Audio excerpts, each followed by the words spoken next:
আসসালামু আলাইকুম, hi there. আপনাদের সবার প্রিয় পাকান পিঠা নিয়ে আবারও হাজির হয়েছি।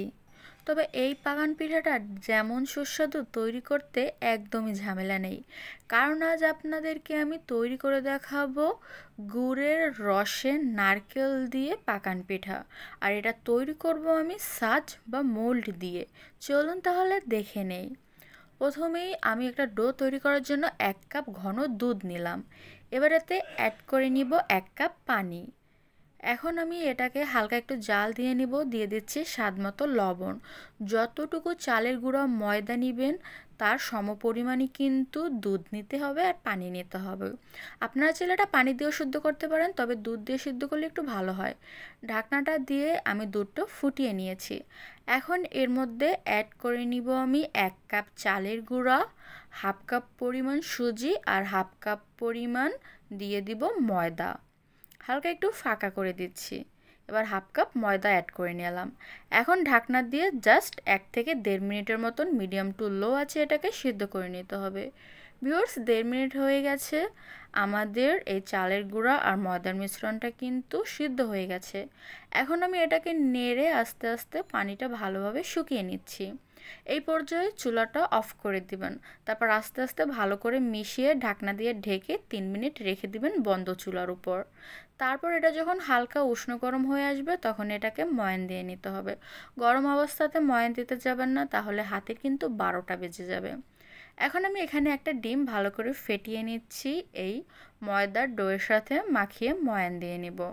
সো অল্প অল্প ডিম দিয়ে আমি এটাকে মেখে নিচ্ছি। আমি কিন্তু সম্পূর্ণ ডিমটাই দিয়ে দিলাম। এবার আস্তে আস্তে 5 থেকে 7 মিনিটের মতন আমি এটাকে ময়ান দিয়ে নিয়েছি। আবারও ময়ান দিয়ে নিব 2 মিনিট। এবার আমি যে পাত্রের উপর এটা তৈরি করব তাতে একটু তেল মেখে নিচ্ছি। আবারও এটা মসৃণ হয়ে যাওয়া পর্যন্ত 5 মিনিটের মতন ময়ান দিয়ে নিব। ভিউয়ার্স, আমি এটাকে সর্বশেষ 5 মিনিটের মতন ময়ান দিয়ে নিয়েছি। এখন আপনাদেরকে দেখিয়ে দিচ্ছি কিভাবে বুঝবেন যে ময়ান দেওয়া পারফেক্ট হয়েছে কিনা। একটুকু লেচি নেবেন, তারপর এটাকে একটা রাউন্ড শেপ দিয়ে দেখবেন। যদি দেখেন এটা একদমই মসৃণ রয়েছে, একটু পাশটা ফেটে যায়নি, বুঝতে হবে ময়ান দেওয়া পারফেক্ট হয়েছে। এখন এগুলো দিয়ে পিঠার শেপ তৈরি করা যাবে। আমি মিডিয়াম সাইজের কিছু লেচি কেটে রাউন্ড কিছু এভাবে শেপ দিয়ে নেব। সবগুলো লেচি এভাবে তৈরি করে নিয়েছি। এখন আপনাদেরকে দেখাবো কিভাবে সাজ দিয়ে এগুলো তৈরি করতে হবে। আমি এখানে আপনাদেরকে 5টা ডিজাইন দেখাবো। প্রথমেই নিলাম একটা লোহার সাজ বা মোল্ড। এটাকে ভালো করে অয়েল ব্রাশ করে নিতে হবে। অয়েলটা বা তেলটা না লাগালে কিন্তু পিঠাটা সাজ থেকে উঠতে চাবে না। তারপর এভাবে আস্তে 2 সাইডটা হালকা চাপ দিলেই কিন্তু তৈরি হয়ে যাবে একটা দারুণ ডিজাইন। এভাবে সহজ উপায়ে কিন্তু আপনারা পিঠাগুলো তৈরি করতে পারেন। যাদের হাতে কাটতে সমস্যা হয় বা হাতে কাটলেও পিঠাগুলো ভালো হয় না, তারা কিন্তু এই টেকনিকগুলো ইউজ করতে পারেন। এবার নিয়েছি 2টা ফ্লোরাল বাটি। বাটির আর পেছন দিকটাতে তেল মেখে নিব আর অন্য একটা বাটির উপর দিকে মেখে নিয়েছি। এবার আস্তে এভাবে চাপ দিয়ে নেব। দেখুন, দারুণ একটা ডিজাইন হয়ে গেল। এই বাটিটাও কিন্তু আপনি মোল্ড হিসেবেই ইউজ করতে পারেন। আরও একটা বাটি নিয়েছি আমি, এটার ডিজাইনটা একটু ডিফারেন্ট। এটাতেও সেমভাবে তেল মেখে নিলাম, একটার পেছন সাইডে আর একটার ওপর সাইডে। সো এভাবে একটা লেচি রাখবো, পেছন দিয়ে এভাবে হালকা একটা চাপ দেবো, বাস হয়ে গেল দারুণ আরও একটা ডিজাইন। এবার আমি নিব একটা মাটির সাজ। আগের কালে কিন্তু এইসব মাটির সাজ আর লোহার সাজ দিয়ে এই পাকান পিঠাগুলো খুব সহজে তৈরি করে জামাইদের বাড়িতে মেহমানদারির জন্য পাঠানো হতো। সো আপনাদের নানি দাদিরাও কি আপনাদের বাবা মায়ের বিয়ের পর এ ধরনের পিঠা পাঠিয়েছিল? সেটা কিন্তু আমাদেরকে কমেন্ট করে জানাতে পারেন। এবার চলুন একটা মডার্ন টেকনিক দেখে নিই, মানে চিরুনি টেকনিক। চিরুনি কি শুধু মাথা আঁচড়াতেই কাজে লাগে নাকি? এভাবে পরিষ্কার সুন্দর নতুন একটা চিরুনি দিয়ে কিন্তু পিঠাও তৈরি করা যায়। বকবক করতে করতে কিন্তু আমি ডিজাইনটা দেখিয়ে দিচ্ছি, আপনারা লক্ষ্য করে দেখুন আর আমার কথাগুলো মন দিয়ে শুনুন। সো দারুণ একটা ডিজাইন, দেখুন কত সহজে তৈরি হয়ে গেল। সাজ কিনতে ইচ্ছে করছে না? তাহলে নতুন 5 টাকা 10 টাকা দিয়ে একটা চিরুনি কিনে আনুন।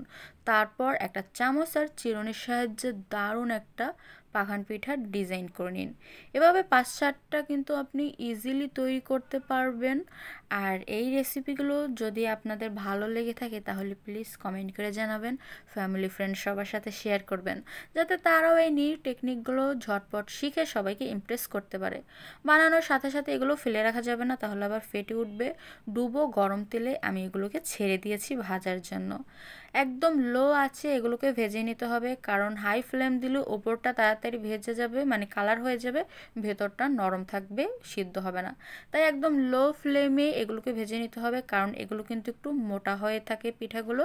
এর জন্য আস্তে আস্তে 2 কালারটা ব্রাউন করে ভেজে নেবেন। সো লো আছে ভাজাতে হয়ে গেল, এখন তেল ঝরিয়ে উঠিয়ে রাখছি। চলুন এবার শিরাটা তৈরি করে নেই। শিরা তৈরি করার জন্য আমি এখানে 2 লিটার পানি নিয়েছি। এতে দিয়ে দিয়েছি হাফ কেজি গুড়, 3-4টা এলাচ, 3-4 টুকরা দারচিনি। আমি এখানে কিন্তু খেজুরের গুড় দিয়েছি। গুড়টা ভালোভাবে গুলে যাওয়া পর্যন্ত অপেক্ষা করেছি আর ভালো করে এটাকে ফুটিয়ে নিয়েছি।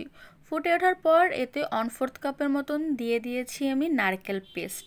তারপর আরও 3 থেকে 4 মিনিটের মতন এটাকে জাল দিয়ে নিয়েছি। এই শিরাটা কিন্তু অনেক বেশি ঘন করা যাবে না, এটা পাতলাই থাকবে, মিডিয়াম টু লো আছে।